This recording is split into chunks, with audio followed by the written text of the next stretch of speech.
Hello everyone, welcome to your channel Aesthetic Dheeraj sir.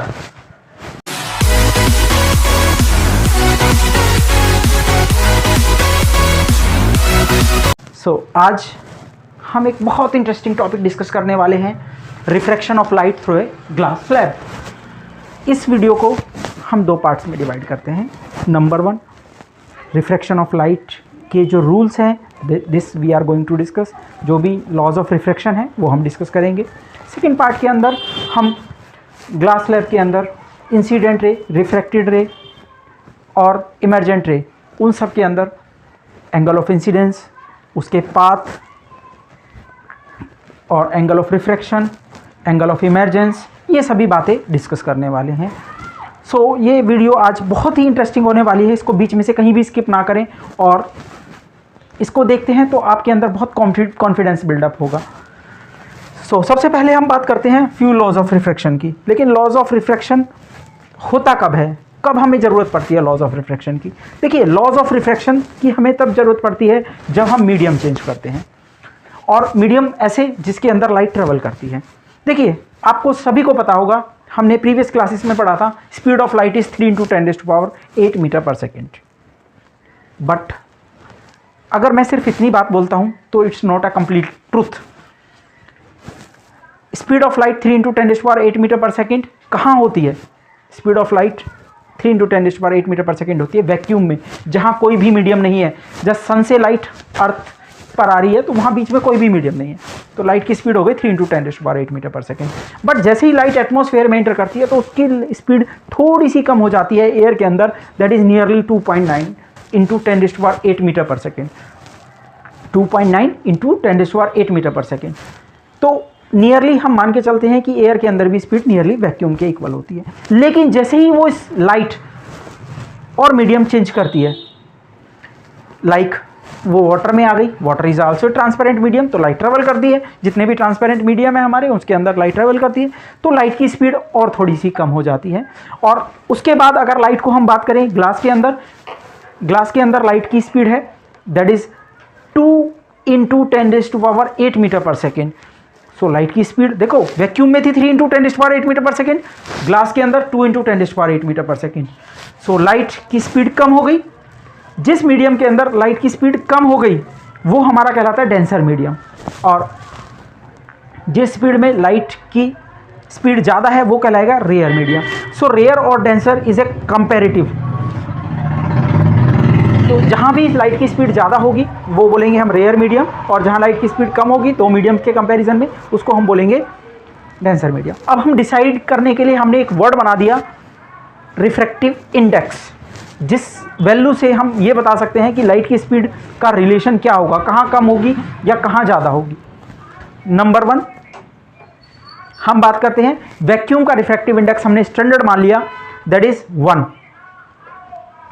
Vacuum का refractive index होता है 1, और इसके अलावा एयर का रिफ्रैक्टिव इंडेक्स भी नियरली 1 होता है, 1.0003, यानी बहुत कम। उसके बाद हम बात करते हैं ग्लास भी बहुत डिफरेंट टाइप के होते हैं, इनका रिफ्रैक्टिव इंडेक्स वेरी करता है, लेकिन ऑर्डिनरी ग्लास का हम बात करके चलते हैं, that is 3/2 means 1.5 refractive index होता है, यानी कि 1.5 टाइम्स कम हो गई उसकी स्पीड। ठीक है, इससे हम कैलकुलेट कर सकते हैं, वी कैन रिलेट।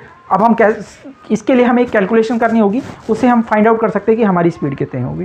तो इसके बारे में हम बहुत डीपली डिस्कशन करेंगे आज, और बहुत इंटरेस्टिंग फनी वे में डिस्कशन करेंगे। क्यों? क्योंकि हम सब जानते हैं ज़िंदगी का मज़ा समझने में है। जब तक हम समझेंगे नहीं तब तक हमें आएगा ही क्या। इस जीवन का नाम ही समझने है। तो सबसे पहले मैं बात करता हूँ लॉज ऑफ रिफ्रैक्शन की। Laws of refraction, yes, you all are right.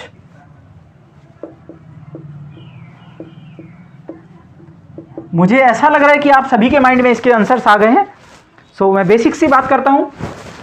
Late us assume that we have 2 mediums, one is air, another is glass. Question arise होता है, सर आप वैक्यूम क्यों नहीं ले लेते? देखो, रियलिस्टिक बात करते हैं यार माय डियर। अब मैं एक्सपेरिमेंट करने जाऊंगा तो स्पेस में थोड़ी चला जाऊंगा, तो सबसे पहले मैं अपने पास का ही स्पेस उठा लेता हूं, एयर, और दूसरा मैंने ले लिया ग्लास। Is that clear? तो सबसे रियलिस्टिक मेरे पास एग्जांपल है एयर। एयर का रिफ्रैक्टिव इंडेक्स 1, हम रिफ्रैक्टिव इंडेक्स को n से डिनोट कर सकते हैं, और ग्लास का रिफ्रैक्टिव इंडेक्स मेरे पास है 1.5।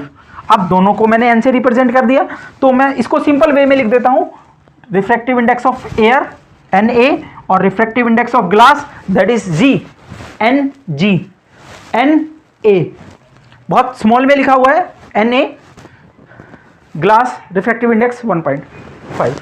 अब हमारी लाइट इस सरफेस पर फॉल होती है, this ray is known as incident रे।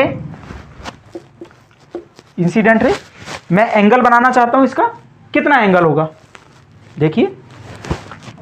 अब आप कहेंगे sir this is angle, no ये तो एंगल नहीं है। क्या हुआ सर, क्यों नहीं है एंगल? देखिए बेटा, एंगल कभी भी हम ग्लास के साथ नहीं लेते माय डियर। इसके लिए एंगल लेना है, जिस भी सरफेस पर लाइट ने फॉल किया है उस पर नॉर्मल बनाना है, आपको 90 डिग्री का एंगल बनाना है। यही स्टूडेंट्स कुछ मिस्टेक्स कर जाते हैं जब भी आप एक्सपेरिमेंट करते हैं लैब के अंदर, और वहां हमारे मार्क्स काट लिए जाते हैं। छोटी छोटी बातें हमें याद रखनी है। मैंने नॉर्मल ड्रॉ किया, नॉर्मल का नाम मैंने रख दिया n1। इस नॉर्मल के साथ जो एंगल बना, this is known as angle of incidence. So यहां पर मैंने इंपॉर्टेंट बात आपको क्या बताई कि ग्लास स्लैब और इंसिडेंट रे के बीच में जब भी एंगल बोला जाता है तो मींस उसके नॉर्मल के साथ हम बात कर रहे हैं, ठीक है। और when light goes from one medium to another medium, तो उसके पाथ में थोड़ा सा चेंज आ जाता है। उसको जाना तो ऐसे था बट वो थोड़ा सा बेंड हो गई। This is known as refracted ray. अगर यहां पर मीडियम ना होता तो लाइट सीधी चली जाती। That's why I write it dot dot dot dot dot dot means it understood कि it's not a realistic, it's a imaginary और hypothetical path if there is no medium. This is refracted ray. Refracted ray normal के साथ जो angle बना रही है उसको नाम दे दिया हमने angle of refraction, angle of refraction. अब इसके बीच में हम रिलेशन फाइंड आउट करते हैं। मेरे टॉपिक का नाम था लॉज ऑफ रिफ्रैक्शन। देखो क्या क्या लॉज होते हैं हमारे, incident ray, another ray is refracted ray, third ray is normal, all lies in the same plane, all lies in the same plane।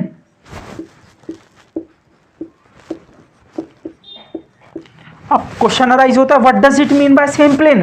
Plane होता क्या है? देखो प्लेन होता है, मैं एक हॉरिजॉन्टल सरफेस पर मूव कर रहा हूं तो मैं प्लेन में मूव कर रहा हूं। एक वॉल होती है बिल्कुल स्ट्रेट लाइन, जैसे मेरा ये बोर्ड है, मैं बोर्ड पे सभी कुछ लिख रहा हूं, यहां पर ये सब एक ही प्लेन में लिखा जा रहा है, that is known as plane. Number 2, relation between I and R के बीच में बताया था मिस्टर स्नेल्स ने। तो जो मैं सेकेंड लॉ आपको बताने जा रहा हूं वो लॉज ऑफ रिफ्रैक्शन भी है, और इसका दूसरा नाम होगा Snell's law, because this is explain by mister Snell's. Scientist का नाम था, उसी के नाम पर ही लॉ का नाम रखा गया है। तो रिलेशन होता है साइन आई और आई आर के बीच में। रिफ्लेक्शन में तो ये दोनों एंगल इक्वल होते थे, लेकिन यहां पर इक्वल नहीं होंगे। क्यों? क्योंकि उसने पाथ ही चेंज कर दिया, तब इक्वल कैसे हो सकते हैं? तो इसलिए यहां पर जो रिलेशन होता है वो ट्रिग्नोमेट्रिक फंक्शन साई है ना, sine I upon sine R is equal to constant. Here the constant is refractive index. तो कांस्टेंट को लिखने का वे क्या होगा मेरा? Refractive index of glass with respect to air. In this case if I am taking the particularly air and glass, if I am taking any medium, then refractive index of second medium जहां पर light जा रही है with respect to the first medium, refractive index of second medium with respect to the first medium means light जिस medium में गई, first medium I angle होगा हमारा फर्स्ट मीडियम में, आर एंगल होगा सेकेंड मीडियम में, तो दैट इज n21। और you can write in another form n21 refractive index of second medium with respect to the first medium, और simply constant. Clear?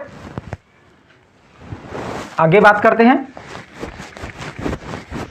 अब हम सेकेंड पार्ट को start करते हैं इसके, जिसमें हम properly refraction of light through a glass slab करेंगे। हमने इसका बेस कंप्लीट किया, एक ग्लास स्लैब।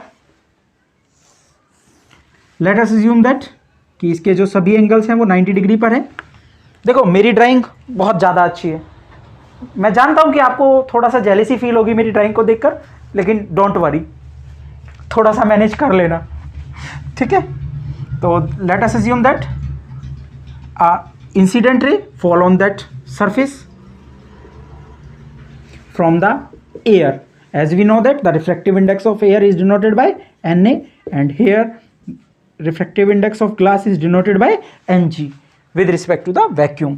So एक लाइट मेरी फॉल हुई from on the surface Q, angle हम ड्रॉ करना चाहते हैं, उसके लिए हमें एक नॉर्मल ड्रॉ करना होगा, that is angle of incidence, and this is normal.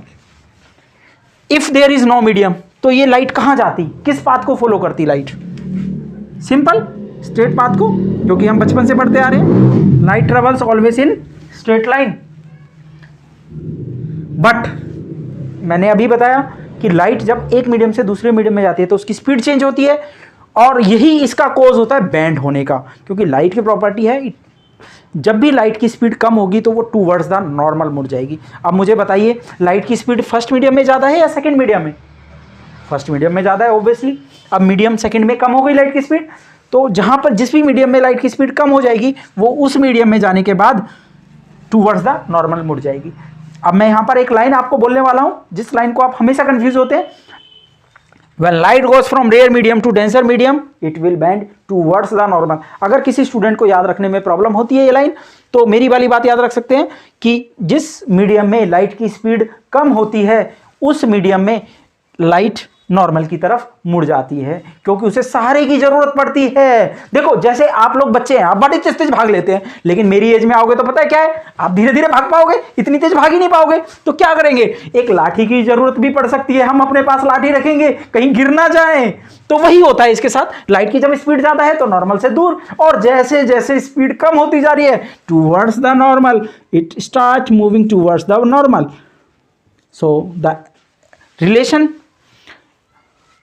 Is here, और आप लोगों के माइंड में आंसर भी आ गया होगा। नॉर्मल और रिफ्रैक्टेड रे के बीच में जो एंगल है that is angle of refraction. Again मैं बात करता हूं, नॉर्मल मैंने ड्रॉ कर दिया, this is a second normal, first भी नॉर्मल है सरफेस पर, ये बिल्कुल स्ट्रेट पैरेलल लाइंस है। ग्लास स्लैब का नाम है ABCD। Here BC is parallel to AD, तो this N1 is parallel to N2। अब लाइट को देखो यहां से बाहर जाना है, अब लाइट की स्पीड बढ़ गई तो फिर क्या होगा, नॉर्मल से दूर। एंड वेरी इंटरेस्टिंग फिनोमिना यहां पर आता है, इस रे का नाम है इमर्जेंट रे। यहां पर एक बहुत इंटरेस्टिंग पॉइंट हमारे सामने आता है, ये इंसिडेंट रे थी जो आगे बढ़ रही है, और इमर्जेंट रे ये ऑलवेज पैरेलल होती हैं। ऑलवेज पैरेलल मींस अगर ये लाइट यहां पर आ रही है, मैं यहां पर खड़ा हुआ हूं, वो मुझे देख पा रहे हैं, तो जो अब इसका इफेक्ट है ना वो उसके जस्ट पैरेलल आ जाएगा, जस्ट पैरेलल। और जितने भी पाथ में ये चेंज आ गया, जितनी भी ये दूर हो गई रे, इसको बोलते हैं हम लेटरल डिस्प्लेसमेंट। आप लेटरल डिस्प्लेसमेंट को L से भी डिनोट कर सकते हैं, आप लेटरल डिस्प्लेसमेंट को D से भी डिनोट कर सकते हैं। लेटरल डिस्प्लेसमेंट मतलब डिस्प्लेस हो जाना, लाइन से डिस्प्लेस हो जाना, अपने पाथ को बदल देना, that is known as lateral displacement. अब क्वेश्चन अराइज होता है, सर आपने यहां तो LI लिख दिया लेकिन दोबारा तो लिखा ही नहीं। तो देखिए my dear, angle of emergence होगा, क्यों? क्योंकि इमर्जेंट रे और नॉर्मल के बीच में जो एंगल बना that is angle of emergence.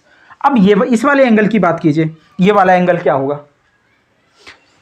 अब मेरे पास आ गया, मैं इसका नाम I1 रख देता हूं, इसका नाम R1, इसका नाम R2, इसका नाम R2, and this is E, मतलब एंगल ऑफ इमर्जेंस। अब हम I और R के बीच में रिलेशन फाइंड आउट करने की कोशिश करते हैं। देखिए मैं स्नेल्स लॉ पर जाता हूं। स्नेल्स लॉ किसी भी सरफेस पर लगता है जब भी मीडियम चेंज होगा। मेरे पास टू सरफेस है, दिस इज BC सरफेस, यहां पर angle of incidence angle of reflection है। मेरे पास अनदर मीडियम अनदर लाइन है AD, यहां पर भी मीडियम चेंज हो रहा है। तो Snell's law we can apply on two points, this point and this point. Snell's law क्या था? sin I upon sin R equal to constant. लेकिन वहां पर मैंने आपको एक बात बताई थी, N लाइट कहां जा रही है? ग्लास, यानी refractive index of glass with respect to air.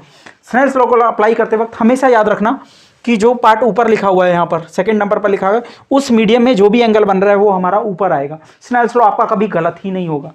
आप हमेशा स्नेल्स लॉ में गलती कर देते हैं मीडियम को चेंज करते हुए। तो that is sine I1 second medium यानी ग्लास में जो एंगल बन रहा है, here the sine R1, that is your first equation. Another is, अब लाइट ग्लास से एयर में आ रही है वापस, तो refractive index of air with respect to glass. अब देखो ग्लास ऊपर है तो ग्लास में कौन सा मीडियम बना, साइन R2, सेकेंड मीडियम में बना sine E, that is your second equation. But fact की मैं बात करता हूं, as we know that this N1 is parallel to N2, this first normal is parallel to the second normal. ये दोनों parallel हैं तो angle R1 as N1 is parallel to N2, therefore R1 equal to R2, angle R1 equal to angle R2। अब ये दोनों values clear है, ये हो गई मेरी थर्ड इक्वेशन। मैं इन दोनों की मल्टीप्लाई करता हूं, multiply equation 1 and 2, we got sine I1 upon sine R1 into sine R2 upon sine E equal to NGA into NAG। तो R1 और R2 इक्वल है, S R1 equal to R2। जब ये इक्वल हैं तो देखो R1 is cancelled with R2, क्या बचा आपके पास, sine I1 upon sine E equal to NGA into NAG। अब देखिए रिफ्रैक्टिव इंडेक्स का एक छोटा सा फंडा यहां पर याद रखना है कि जब भी मैं इनको रेसिप्रोकल करना चाहता हूं तो 1 अपॉन में समथिंग हो जाएगा, that is NGA will be this one. ध्यान से देखना बेटा, ये NAG है तो that can be rewrite as 1 upon GA। ये रेसिप्रोकल जब भी हम करते हैं इसको तो 1 अपॉन में करना होता है आपको। So this is cancel out, that is equals to 1। So मेरे पास आ गया sine I1 upon sine E equal to 1। So this implies that sine I1 equal to sine E means angle of incidence equal to angle of emergence. That's the conclusion. Angle of incidence equal to angle of emergence. तो ये मैं topic यहीं pack up करता हूँ और next video में हम बहुत इंटरेस्टिंग कंसेप्ट के साथ आपके साथ मिलते हैं। पर वीडियो को लाइक और सब्सक्राइब करना मत भूलना, सो दैट आप अपनी नॉलेज को हमेशा अपडेट कर सकें। और कमेंट जरूर करें सो दैट कि हमें भी कुछ मोटिवेशन मिले। Thank you. इसके अलावा आपके कोई भी डाउट होते हैं आप मुझसे कमेंट्स में पूछ सकते हैं। आप किसी टॉपिक पर वीडियो चाहते हैं, आप चाहते हैं कि कोई भी कंसेप्ट आपको सीखना है, आपको कुछ भी कंसेप्ट टफ लगता है, तो आप मुझे कमेंट बॉक्स में ज़रूर लिखें सो दैट कि मैं आपकी हेल्प कर सकूं, नॉलेजेबल वीडियोस बना सकूं और इंटरेस्टिंग वे में आपके डाउट्स क्लियर कर सकूं। This is my first video, so I hope we will meet you and I will inspire with your comment. Thank you.